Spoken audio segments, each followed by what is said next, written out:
নমস্কার বন্ধুরা, welcome to my channel. আজকে যে রান্নাটা করব সেটা হচ্ছে পেশওয়ারি নাস্তেওয়ালা ছোলে। মানে যেমন অমৃতসরের ছোলে, অমৃতসরি ছোলে, তারপরে রাওয়ালপিন্ডির ছোলে, পিন্ডি ছোলে, তেমনি পেশওয়ারের ছোলেটাও খুব ফেমাস। এটা শীতের সকালে প্রাতরাশ হিসেবে সবাই ইউজ করে পাকিস্তানের ওই চত্বরে, এবং খুব হালকা ঝোল ঝোল টাইপের চানা হয়। সেইটাই আজকে আমরা বানাবো। তা আমি ছোলাটা ওভারনাইট ভিজিয়ে রেখেছি একটু খাবার সোডা দিয়ে, যাতে জিনিসটা নরম হয়। এবং ভেজানো ছোলাটাই মেন ইনগ্রিডিয়েন্ট আর কি। এর জন্য কিছু খাড়া মশলা লাগে, যেমন জিরে, দারচিনি, লবঙ্গ, এগুলো দিয়েছি। তার সাথে একটা স্টার অ্যানিসও ইউজ করে। স্টার অ্যানিস খুব কম ইউজ করবেন, কারণ খুব গন্ধ হয়। আর যেটা থাকে সেটা হচ্ছে খানিকটা পেঁয়াজ কাটা, এদিকে লঙ্কা বাটা, আর খানিকটা যেটা ইউজ হয় সেটা হচ্ছে মুসুর ডাল। মুসুর ডালটা অনেকে দেয়, অনেকে দেয় না, কিন্তু পেশওয়ারি চানাতে কিন্তু মুসুর ডালটা খুবই প্রয়োজনীয়। আর যেটা লাগে এমনি মশলার মধ্যে কিছু লঙ্কার গুঁড়ো, গোলমরিচ, আর জোয়ানের খানিকটা অংশ। তা আমরা যেটা প্রথমে করব, আমরা প্রথমে মিক্সচারটা তৈরি করে নেবো, যেটা অ্যাকচুয়ালি ছোলেতে ইউজ হবে। তাই সেটা আমরা একটা গরম মোটা প্লেটে নিয়ে নিচ্ছি, তেল নিয়ে সেটা বানাবো। আর অপর দিকে আমি ছোলেটা ভেজানোর জন্য একটা বড় জায়গায় বসিয়ে দিয়েছি গরম জল। ছোলাটা এটাতে আমি সেদ্ধ করব আর কি। তা ছোলাটা মোটামুটি ভেজানো রয়েছে, আপনাদের যেমন বললাম। আমি ওটাকে আবার সকালবেলা পরিষ্কার করে ধুয়ে তারপরে একটু নুন দিয়ে সেদ্ধতে বসিয়ে দিলাম। অপর দিকে আমি যেটা করব সেটা হচ্ছে, আমি ওই প্লেটে দেশি ঘি নেবো। এটা পুরো দেশি ঘি দিয়েই বানায়। দেশি ঘি নিচ্ছি, তার সাথে নিচ্ছি পেঁয়াজ। আর যেটা লাগে সেটা হচ্ছে খানিকটা দুধ, মানে দুধ, দেশি ঘিটার সাথে দুধটা এইবার করে বললাম, দুটোই মিল্ক প্রোডাক্ট যেটা এখানে ইউজ হয়। তো তেলটা ভালো করে গরম হয়ে গেলে যেটা আমরা করব প্রথমে, সেটা হচ্ছে আমরা পেঁয়াজটাকে আগে ভেজে নেবো। তবে পেঁয়াজ কিন্তু এখানে বাদামি রঙের করে, যেমন বেরেস্তা বানানো হয় ওরম করে কিন্তু বানাবো না। এটা অল্প খানিকটা ভেজে একটু নরম হলেই অন্যান্য জিনিসগুলো অ্যাড করতে থাকবো। তো প্রথমে কাটা পেঁয়াজটা আমি দিয়ে দিলাম। পেঁয়াজটা ভালো করে আমি একটু সতে করে নেবো তেলের মধ্যে। আপনাদের একটু হয়তো দেখে মনে হচ্ছে ঘিটা অনেকটা বেশি, কিন্তু ঘিটা তা নয়। এরা একটা রোগান টাইপেরও ইউজ করে, যেটা আর কি একটু তেল তেলে ভাব ওপরে ভাসে, তার জন্য একটুখানি বেশি দেওয়া হয়। কারণ শীতকালের সকালে একটা আপনি জিনিস খাচ্ছেন, একটু তৈলাক্ত, একটু ঝাল, একটু এরকম টাইপের জিনিস না হলে, মানে বাটার নান, রুটি কিংবা কোনো কিছু দিয়ে ভাল লাগবে না। তাই জন্য এখানে একটু ঘিটা একটু বেশিই আছে। তা পেঁয়াজটা আমরা মোটামুটি, যখন পেঁয়াজটা ট্রান্সলুসেন্ট হয়ে গেল, তখন যেটা করব, আমরা এই খাড়া মশলা যেগুলো আছে আর কি, সেই মশলাগুলো আমরা দিয়ে দিলাম। এটা অ্যাড করে দিলাম। অ্যাড করে দিয়ে, এটা অ্যাড করলে একটু ভাজার পরই দেখবেন একটা সুন্দর গন্ধ বেরোচ্ছে। সেই গন্ধটা পাওয়া পর্যন্ত কিন্তু অপেক্ষা করতে হবে অন্য কিছু অ্যাড করার আগে। তখন পেঁয়াজের সাথে এটা মিশে গিয়ে পুরো জিনিসটা একটা সুন্দর ফ্লেভার তৈরি হবে। তো ফ্লেভারটা যখন মোটামুটি হয়ে গেছে, তখন যেটা আমাদের করতে হবে সেটা হচ্ছে যে, এখন দেখতে পাচ্ছেন পেঁয়াজগুলো একদম ট্রান্সলুসেন্ট হয়ে গেছে, পাতলা নরম হয়ে গেছে। তো এবার যেটা করবো, আমরা অনেকটা আদা রসুন পেস্ট করে রেখেছি, সেটা আমরা অ্যাড করে দিলাম। আদা রসুন কিন্তু অনেকক্ষণ নাড়াতে হবে, কারণ নইলে কাঁচা আদার এবং রসুনের গন্ধ থেকে যায়। তো সেটা আমরা করে মোটামুটি যখন আবার তেল বেরিয়ে এসছে, তখন যেটা করবো, আমরা বেশ খানিকটা কাঁচা লঙ্কা বেটে রেখেছিলাম, সেই কাঁচা লঙ্কা বাটাটা এর মধ্যে অ্যাড করে দেবো।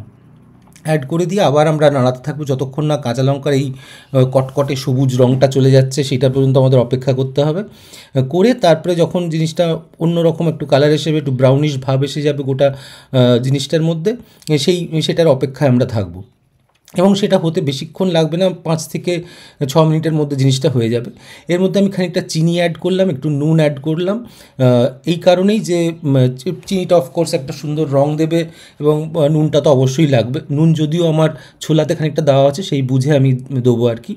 তো এইবার কিন্তু একদম রাইট পজিশান, যেখানে আপনি দেখছেন কাঁচা লঙ্কার রঙটা মরে গেছে। এবার আমি এই মশলাগুলো দিয়ে দিলাম, হলুদ, জোয়ান, গোলমরিচ একটু খড়খড়ে করে ভাঙা, আর কিছু লঙ্কার ভাঙা আর কি। এটা দিয়ে আমি জিনিসটাকে আবার মিশ্রণটা নাড়তে থাকবো।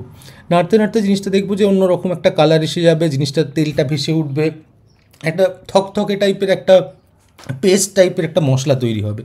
সেটাই আমাদের কাম্য অ্যাকচুয়ালি, মানে ওটা বেসিক্যালি পরে আমরা অ্যাড করবো ছোলাটার সাথে। এবার যদি দেখি আমি ছোলাটার কী অবস্থা, দেখছি ছোলাটা ফুটতে আরম্ভ করে দিয়েছে। ছোলায় অনেকটা কাত বেরোয়, যেমন ভাতের ফ্যানের সাথেও বেরোয়। সেটা যদি খুব সাদা হয়ে ওঠে, তাহলে আপনি হাতা দিয়ে কেটে ফেলে দিতে পারেন। এইবার আমরা যেটা করবো, এখানে মুসুর ডালটা অ্যাড করে দেবো।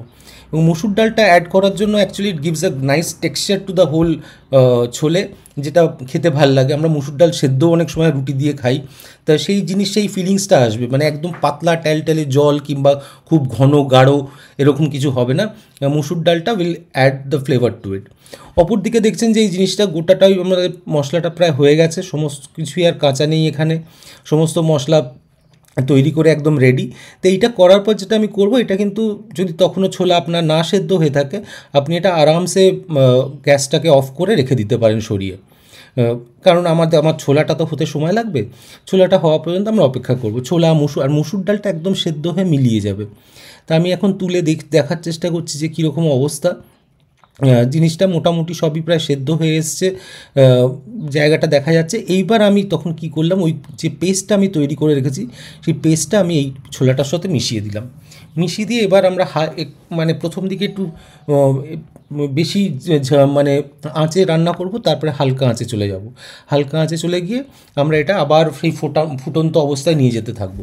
এবং যেটা মেন জরুরি সেটা হচ্ছে, এটা দেখবেন আপনি অনেকটা জল রেখেছি, কারণ এটা তো মানে একটা রুটি কিংবা নান দিয়ে ভিজিয়ে ভিজিয়ে ডুবিয়ে খাবে, সেই জন্য একটু ঝোলটা প্রয়োজন। একদম পিন্ডি চানা কিংবা অমৃতসরি চানার মতন ছোলা একদম তরকারির মতন হবে না জিনিসটা, একটু ডাল টাইপেরই দেখতে হবে জিনিসটা।